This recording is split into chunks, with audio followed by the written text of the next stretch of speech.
यतिखेर हामी 5 थर फिल्म बजारमा हिँडिरहेका छौँ हामी देखिरहेका छौँ यो बाटो खाइसकेपछि फ्रेस हुन्छ काम कम नभयो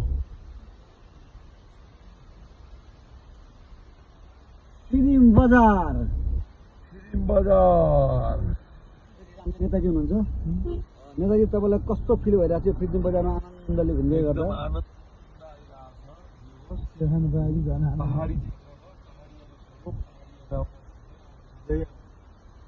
धन्यवाद त्यसै गरी यात्रा हामी त्यहाँ हुन्छ मोहनजी हाम्रो युवा नेता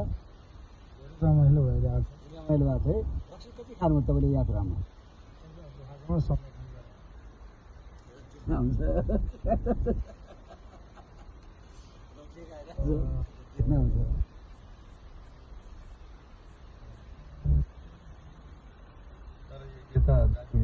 यो जाने बाटो